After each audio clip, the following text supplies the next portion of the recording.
келейін, е? Міне бұтам. Жаққа келейін. Орнын жақсы көреді екен. Қазір ойыншықтарды көтере алмаймын, мен сіздерді стопқа қоя тұрайын. Айпы, мынаның ішінде толы, мен сіздерді көрсете алмай жатырмын.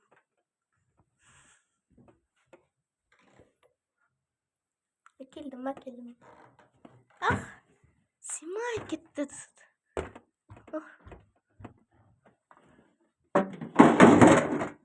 Сендер бірге ойнаймыз, е? Қызық olmadı. Sonra bak. Şimdi bundan aşağıyım. Şimdi benden aşağıya. Ya. Bizim aşağı yapayımız. Şimdi bakın. Şaşpanlar dedi. O bugün çınarıyor. Kendi şaşpan. Şimdi çınaraya salamızı. Şimdi bunu yakalım. Anlamıyorum bak. Şimdi birga kurastırayıq. Şimdi. Davul uy kurastırdık. Men anamı kurastırmayın kızım. Uy kurastırayıq. Ya. Men anam kim var? Men жарайды. Мен онда кішкентай істеймін.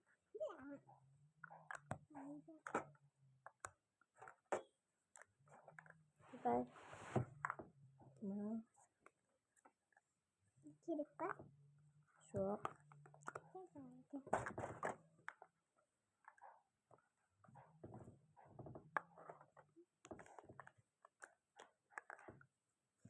Мен істедім.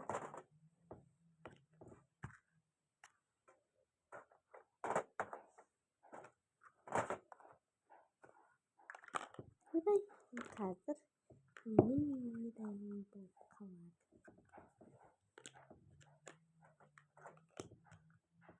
Мағжу сәтсіндірі тұршын медальым. Өзіміздің ұзақты ойдамыз. Медальым yok. Evet.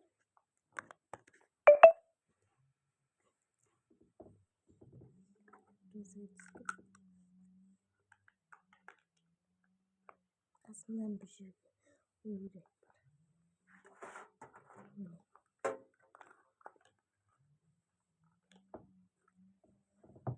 Benim yüzüme koy. Bana ne kadar? İşte. Ayaktan kırıyor top. Uy. Şimdi babamız daha satam. Hazır. Ben de iyice sapıp oldum. Şimdi babamız daha satamın babamız daha. Kendime jir kazan çıktı. Mene jir kazatın. Uy. Ne jir kazatan? Sınıf jir kazatın. Alınıp gitti. Uy sınıf. Vay sınıf.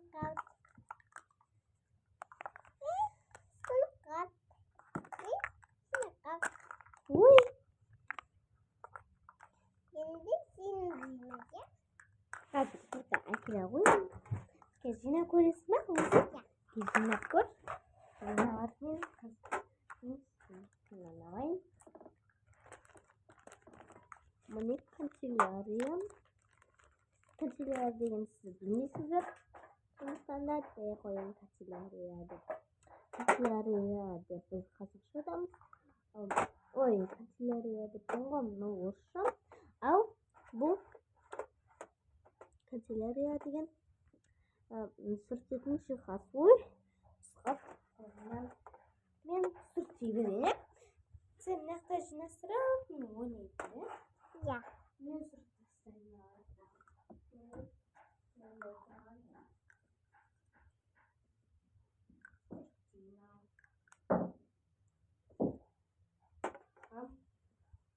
Қазір сосын сендерге ақшылық қалайлар, сендерге сосын бір ертегі уақыт берген, е? Ұйықтайтында уақыт болады, е? Иә. Қазір кішкене түстен ұйықтап алу керек. Содан кейін үйге қайтамыз ба? Жоқ, қараңдар.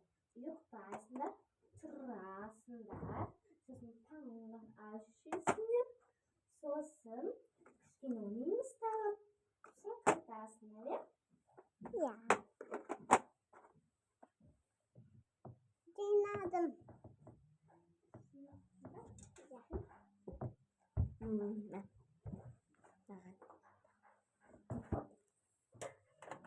Ne vardı?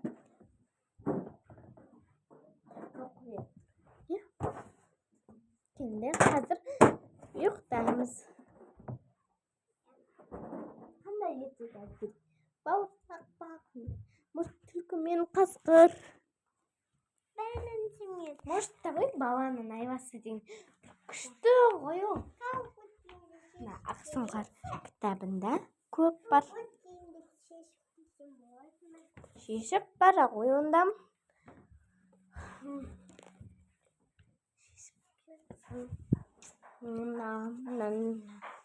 Астында міне. Я бізге Тәңірдің өзі Жетісу өлкенің қазір былай көрсетейін. Мен оқып отырайын. Я бізге Тәңірдің өзі Жетісу өлкесінің зор ықыласпен сыйға тартқан деп білеміз. Өйткені тау десе тауы, бау десе бауы бар, шөлі де көлі де жеткілікті.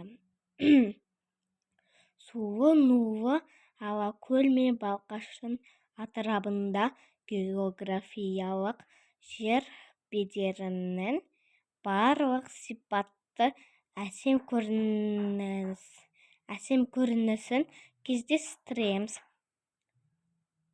Тамылжыған табиғаты береке бастауы, бастағы бақты бағалай білгенін ұтарымыз көп және оның өзі бір өнер болса керек. Аға ұрпақтың батырлығын, өршіл өміршен рухын, отансүйгіштік өнегелерін ешқашан ұмытпауымыз керек.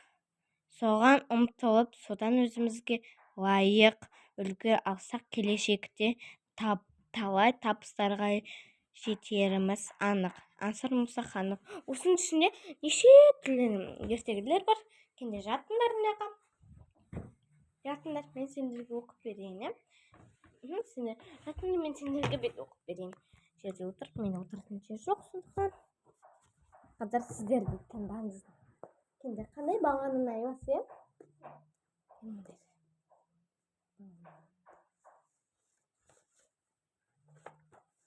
Міне.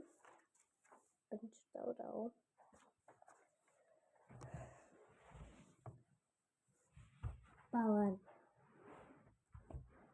Баланың айвасы. Бірде бір бала мен бір ақын бірге жүріп келе жатып, содан ақын сол сандықтан шалынып құлап, бұл сандық неғып жолдың ортасында тұр, адамда жүреді ғой, депті. Содан ақын оны алып тастайын деді. Сосын ол алып тастаған кезде ол ауыр болды. Сосын қойған кезде ол жыбырлады. Сосын баласы айтты қасында, бұның ішінде не бар, көрейік деп айтты. Сосын ашты, ішінен жылан шықты. Жылан ақынның мойнына оралып алды. Сосын бала айтты, бұл жылан ғой, бұл аспаннан түскен, бұл Тораубек сияқты жылан. Қазақ даласының әр тасы, әр боғы, сай саласы балалардың ақ арманымен, жер үшіндеп төгілген қанымен ел болашағы деп ақын айтыпты. Содан бала бетінетіпті. Ол жаугершілік заманда қолына найза алып туған топырағының сияқты араласыпты деді. Бұған ақын сенбей қалды. Бұл қалай болса, сен не айтып тұрсың, балам? Ол вообще ол. Сен айтқаның ол балалар сені аңсаған дегенге жатады.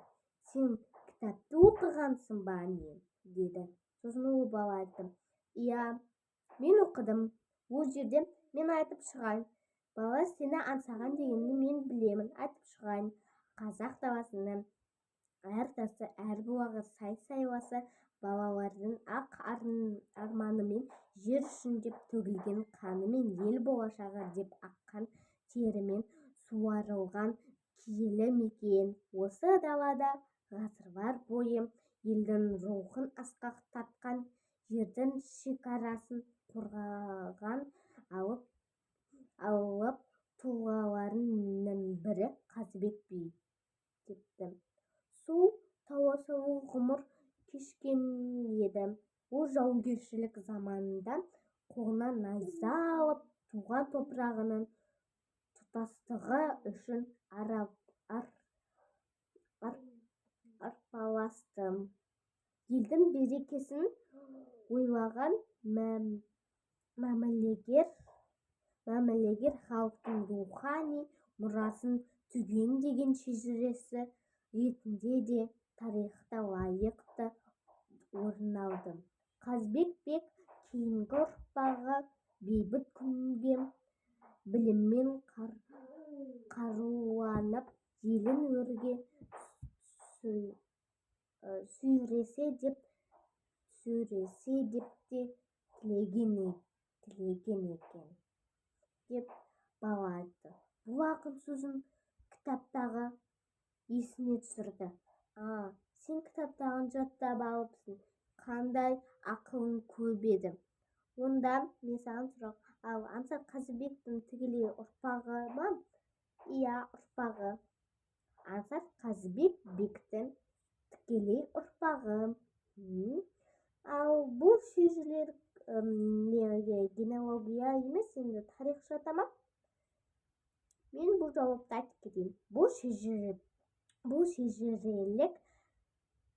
шежірелік сабақтастық жай ғана генеалогия емес, тарихтың өзінен жеткен тамыры терең үндестік және бүгінгі әрбір қазақ балалар сағынышының, аңсарының жалғасы ғой. Бүгінгі ұрпақ байырғы балалардың шөліркеген сағынышын басар буын немене? Аңсар сондай жан еді деген. Сөйтіп аяқталды. Содан жылан ішінен қайтадан кіріп, бала тарс етіп жауып ағаға береді. Бұны енді жолдан алып тастаңыз. Бұл енді керек емес. Бұл жылан ол жаугершілік заманда қолына найза алған сол жылан болуы мүмкін. Иә, сен дұрыс айтасың деп оны көлге тастады. Көлге тастағаннан соң олар кетті. Міне бітті. Баланың бәрі жоқтап қалыпты. Баланың бәрі демесең, бір ғана